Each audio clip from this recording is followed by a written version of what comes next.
Hello learner. In this video, we will understand about emotional intelligence. Emotional intelligence, as the phrase denotes, is being more intelligent about our emotions. As we go through our days, as we go through our lives, we experience multiple emotions. Emotional intelligence tells us we have to be more intelligent and think properly about our emotions.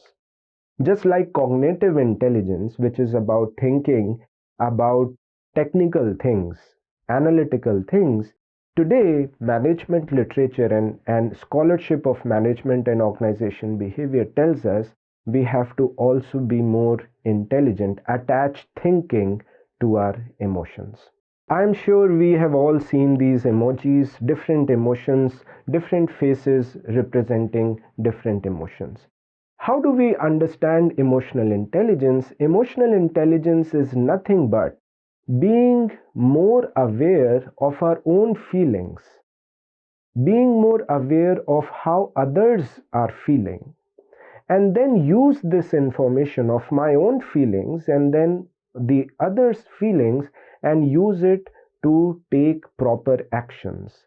Drive your behaviors in a more thoughtful, careful manner. Use that information in our relationships. So, the ability to recognize your own emotions and understand why you are driven, you are experiencing this emotion is extremely critical.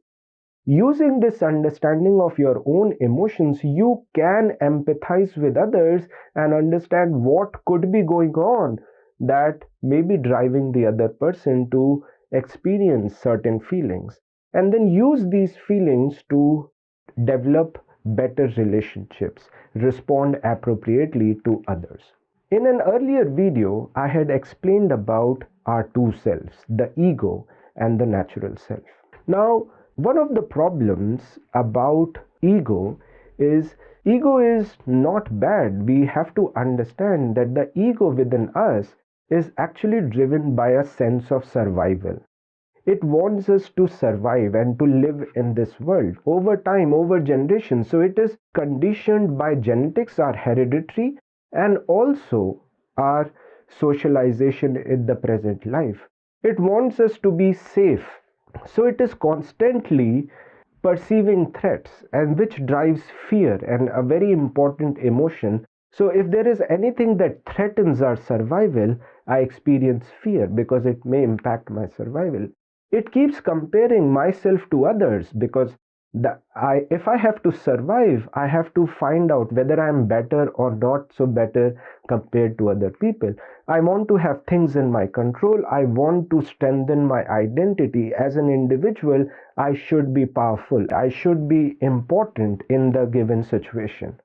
And then if I'm not good enough, it also starts to criticize. So if you think about it, the survival tendency that gets attached to ego drives many thoughts within us. Now, it is important, as I have said in earlier video and in this video as well, it is socialized, it is programmed because of heredity, because of what we go through in our lives, and it can speak to us in different tones. It can criticize us, it can abuse us, it can be authoritative, etc., etc. Most important, the thoughts that are coming to us can be, if they are being driven, the thoughts that are being driven by the ego, it's a mixture of truth and fallacy. What you are telling to yourself is both right as well as wrong. So you have to be careful not get swayed. You have to be careful in believing the thoughts that are coming to you. Now, the thinking style. Ego is extremely good at catastrophizing. What is catastrophizing? Imagining that there is something wrong that can happen. So it discounts the positive and magnifies the negatives, minimizes the positives.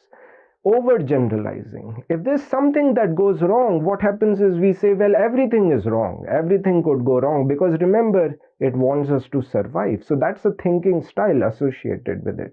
Mind reading. We are extremely good at thinking what others think of me. So we read minds of others. That's a problem because we are comparing ourselves with others, and then we get into thinking, and while we read minds, we think that the other person may be thinking bad of me. When I read minds of others and think of what they are thinking, I don't say, well, they would be thinking great of me. We often think negative. Fortune telling, what will happen in the future? Well, future is mystery, but we spend so much time worrying about the future. Criticizing, should statements about others as well as ourselves. I should have done that. He should have done that. She should have done that. And then finally, judgmental. We start to judge, label people good or bad, this or that, and so on. So there are problematic thinking styles associated with how we have been programmed and socialized to think. The last thing that I want to specify here is, if you look at how our brains are structured, there are two parts in the brain broadly: the thinking part and the emotional part. The emotional part is not in our control. It keeps sensing emotions, and then if you are not careful, these emotions will drive your thoughts, will control how you think. So you experience certain emotions, and then if you are not careful, it will drive negative thoughts. Okay, the ego will kick in, and you may think negative, which will then drive your actions. This is being unintelligent about your emotions. When your thoughts get driven by emotions, you are actually controlled by your emotions. On the other hand, we have to be intelligent. Emotional intelligence tells us we have to be in control. You have to involve and rethink your thoughts that you are having, and then control your emotions, and that will take you to proper actions. And that is intelligence. When you can properly think about your emotions, that would be emotional intelligence. Thank you.